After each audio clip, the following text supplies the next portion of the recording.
음양오행과 주역 그리고 명당 제7회 일행일방시대. 일행일방시대. 일행일방시대란 오행오방의 방위가 정해지지 않은 상고사의 선천시대입니다. 태초의 인류는 한 군데에 모여 살았다고 합니다. 자, 우리의 역사에 비밀을 담고 있는 부도지를 통해 이러한 비밀들을 밝혀드리겠습니다. 자, 이제부터 밝혀지지 않았던 우리의 역사 무대 1월 5학을 중심으로 상고사의 얘기들을 전개시켜 나가겠습니다. 이곳에 음양오행의 모든 비밀들이 숨겨져 있습니다. 인류의 시원지 제1장 마고성.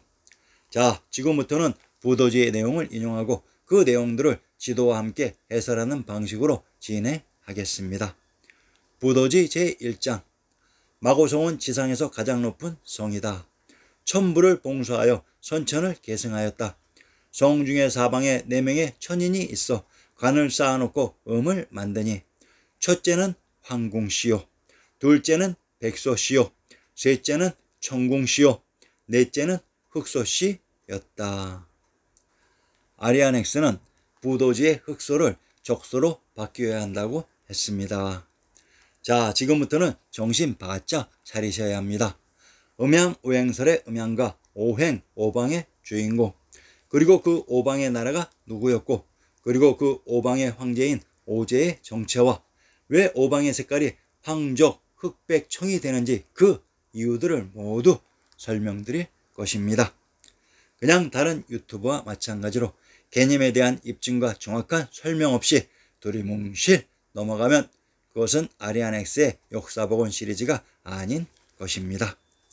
궁희의 아들 황궁과 청궁은 곧 황인종이며 소희의 아들 백소와 적소는 백인과 흑인으로 이 중 첫째가 황궁시로 이분이 종가인 마지였던 것입니다. 상기 부도지의 내용 중 수정되어야 할 부분이 있으니 우리의 지리지 신증동궁 여지순남을 인용합니다. 충청도 진천의 군명을 흑양, 황양, 진주, 강주, 수지, 창의, 은영, 상산, 만노라고 합니다. 삼국지의 영웅 상산의 조자능이 바로 이곳 출신으로 충청도 진천의 권치현역을 인용합니다.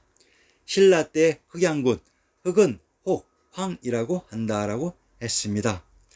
즉 신증동궁 여지순남에서 흑과 황은 동일한 의미로 진천의 군명 황양은 황주와 동일한 지명의 다른 표기 방식으로 황주는 금강산과 왕부의 중심 관중의 박토지역을 포괄한다고 했습니다. 상기 신증동궁 여지순남의 내용을 보면 알 수 있듯이 황이 곧 흑이라고 합니다. 그러면 상기에서 황궁시의 황이 곧 흑이기도 합니다. 그러면 상기의 내용 중 넷째는 흑소시였다의 내용은 바뀌어야 되는데 이는 흑소가 아닌 적소였습니다. 왜냐하면 궁과 소의 직계선조가 다르기 때문입니다. 궁휘의 후손 황궁, 청궁, 소희의 후손 백소와 적소. 주역을 보실 줄 아시는 분들은 상기의 짧은 문장에 이미 오방색인 황, 흑, 청, 백, 적의 색이 전부 노출된 것을 확인할 수 있습니다. 마고성은 지상에서 가장 높은 성으로 천부를 봉수하여 선천을 계승하였다고 했습니다. 그러면 천부의 지명을 밝혀봅시다. 한성부의 형성을 인용합니다. 북쪽으로 화산을 의지하고 남쪽으로 한강에 임하였다. 산하가 겹으로 둘러싸이고 사방으로 도로의 거리가 바르고 평균하다. 북악이 뒤에 솟았으니 궁전이 빛을 도하고 남봉이 앞에 높았는데 성곽이 사면으로 둘렀다. 범이 걸터앉고 용이 설었으니 금성 천부로다라고 했습니다. 한성부의 진산 화산에 금성 천부가 있었다고 합니다. 한양을 장안이라고 했습니다. 그런데 부도지에 등장한 천부가 한성에 있었다고 합니다. 자, 지도를 보시면 화산, 금강산, 한라산으로 둘러싸인 이곳 한양 장안의 관중이 만중산의 중심 천혜의 요새로 이곳 관중이 바로 인류의 시원지 마고대성입니다. 이곳이 부도인 박토이며 또한 25사 왕부의 궁궐들이 있었던 박토였습니다. 이곳이 또한 난생신화의 무대 알탄인 알땅으로 오르도스로 만중산의 중심 관중이기도 합니다. 관중이 인류의 시원지였습니다. 관중에 있었던 금성 천부가 바로 제왕의 성인 한성 불이부도성인 국내성입니다.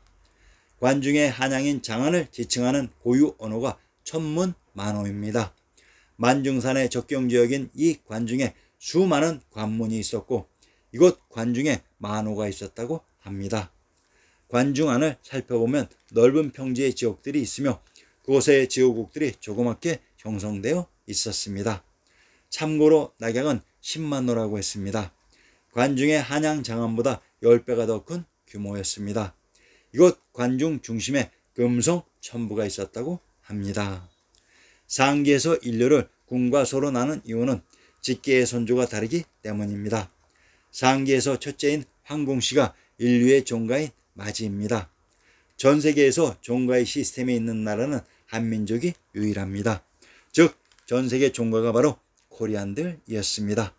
자, 그러면 첫째인 황궁씨가 누구였는지 눈치채셨는지요? 이분들이 바로 우리의 직계 손주들이십니다. 코리안이 동이라고 하는 막말은 역사를 조작한 니은들이라 하는 말이니 상가해 주시기 바랍니다. 제2장 실달성과 허달성. 마고성은 인류 및 문명의 시원지이면서 80여 년 전까지 대한민국의 역사가 살아있었던 우리의 예터이기도 합니다. 부도지 제2장. 선천의 시대 마고성은 실달성 위에 허달성과 나란히 있었다. 처음에는 햇볕만이 따뜻하게 내려쬐일 뿐 눈에 보이는 물체라고는 없었다. 오직 판려의 음만이 하늘에서 들려오니 실달성과 허달성이 모두 이 음에서 나왔으며 마고대성과 마고도 또한 이 음에서 나왔다.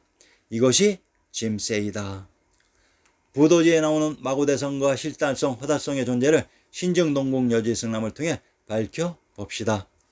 만약 제가 보여드리고 있는 중앙아시아의 곳이 우리의 역사 무대가 아니었다면 우리의 지리지 신정동국 여지승남이 그곳이 우리의 역사 무대였는가에 대한 입증을 거부했을 것입니다. 그러나 그것이 우리의 역사 무대가 맞다면 그것을 서술한 신정동국 여지승남이 이를 철저히 입증할 것입니다. 마고대성이란 신정동국 여지승남을 활용 시 가장 앞에 있는 한자의 지명을 항상 중시해야 되는 것으로 마고대성은 마의 그 지명에 비밀이 들어있습니다. 우선 마고의 지명부터 밝혀봅시다. 서울의 지명 중 마포가 있습니다. 이 마땅에 있었던 포구가 마포이고 현 광장시당을 마전이라고 합니다. 마땅에 있었던 밭이 또한 마전입니다. 이 역사 속 마지역이 경도인 서울의 일부라는 것을 알 수 있습니다. 경기도 남양의 방면을 인용합니다. 마도 서쪽으로 처음은 십리, 끝이 이십리이다 라고 했습니다. 마도, 마고는 동일한 또는 유사한 위치의 지역을 다르게 표시하는 방식으로 경기도 남양의 십리 또는 이십리 거리에 마도가 위치했다고 합니다. 그러면 남양의 지명을 살펴봅시다. 경기도 남양의 군명을 강령, 당성, 익주라고 합니다. 경기도 남양의 군명 당성이란 탕구르인, 조물주, 천주인, 하나님의 대리인인 천왕님, 부처님의 계셨던 곳의 지명이기도 합니다. 남원과 남양은 동일한 지명으로 천왕님인 부처님의 계셨던 곳은 천왕봉이 있었던 금강산 자락이라고 했습니다. 이곳에서 십리 또는 이십리 가까운 거리에 인류의 시원지 마고대성이 있었습니다. 자, 그러면 천왕님이 계셨다고 하는 남양, 남원, 경주인, 동경의 위치를 알아야 왜 신중동국 여지승남에서 남양의 십리, 이십리에 마도인 마고대성이 있었다고 했는지 그 이유를 알 수 있습니다. 경기도 남양의 군명 당성과 전라도 남원의 군명 용성, 경주는 용왕님인 당구로의 천왕님이 계셨던 당구트라고 했습니다. 남양, 남원, 남평과 동경인 경주는 동일한 위치에 있었습니다.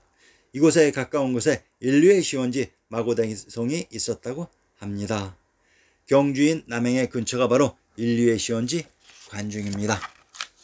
실달성과 허달성이란, 그러면 마고대성이 있었다고 하는 실달성과 허달성의 정체는 과연 무엇일까요? 달성을 신중동국 여지승남에서 찾아봅시다. 경상도 대구의 군명을 달구와 달성이라고 합니다. 경상도 대구의 군명이 달성으로 신중동국 여지승남 경상도 대구의 속현을 인용합니다. 수성현 부해 남쪽 시비리에 있다. 본래 위화군 또는 상촌 창군이라 하는데 신라 경도왕이 수창군으로 고쳤으며 가창이라고도 하였다고 했습니다. 수성을 수창군이라고 합니다. 수창에 있는 궁이 수창궁입니다. 신증동궁 여지승남 개성부의 신증각 고족을 인용합니다. 화평전 수창궁 안에 있다. 경희궁 수창궁 소소문 안에 있으니 영경궁이 불탄 이후로는 임금이 이 궁에서 거처하였고 우리 태조도 이 궁에서 왕위에 올랐다. 지금은 허물어져서 개성부 창고로 쓰고 있다고 했습니다. 수창궁 소소문 안에 있다. 우리 태조가 이 궁의 영화전에서 선의를 받았고 정종과 태종도 이곳에 임호하였는데 지금은 폐하여 창고로 되어 있다고 했습니다. 수창궁은 조선태조 이성계가 고려로부터 황희를 선의받은 곳으로 이곳이 신시개천의 무대 개천의 장소인 개성으로 경도인 서울이라고 합니다. 경도인 서울이 이곳 대구의 속현으로 대구는 몽골 역사에 나오는 대도로 왕부의 중심 인류의 시원지 관중 지역입니다. 역사 속 관중과 경도인 서울이 이렇듯 가까이 위치되어 있었습니다. 화산, 금강산, 한라산이 접경한 지역의 특징은 산으로 이루어진 지역이 성처럼 되어 있는 실달성이며 그 실달성 안에 넓은 평지들이 빈 공간인 허달성이 됩니다. 그것이 바로 마고대성의 달성 안에서의 실과 허의 구별이었습니다. 인류가 살고 있었던 곳은 물론 허 지역이었을 것입니다. 함경도 갑산의 군명을 허천, 이산, 갑주라고 합니다. 함경도 갑산의 군명이 허천이라고 합니다. 호주에 있었던 하천이 호천으로 이곳 함경도 갑산이 관중 지역인 것을 알 수 있습니다. 함경도 갑산의 누정을 인용합니다. 이효정 객관 북쪽에 있다고 했습니다. 전라도 용담의 누정을 인용합니다. 이효정 현해 북쪽 64보 지점에 있다고 했습니다. 황해도 신기의 누정을 인용합니다. 이효정 객관 동쪽에 있다고 했습니다. 용담이란 천황님이 계셨던 곳의 연못이라고 했습니다. 갑산이란 으뜸 첫 번째가 되는 산이라는 의미이기도 합니다. 이 갑산이 바로 신시개천이 일어난 금강산입니다.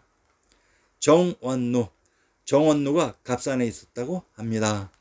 평안도 기성의 건치현역을 인용합니다.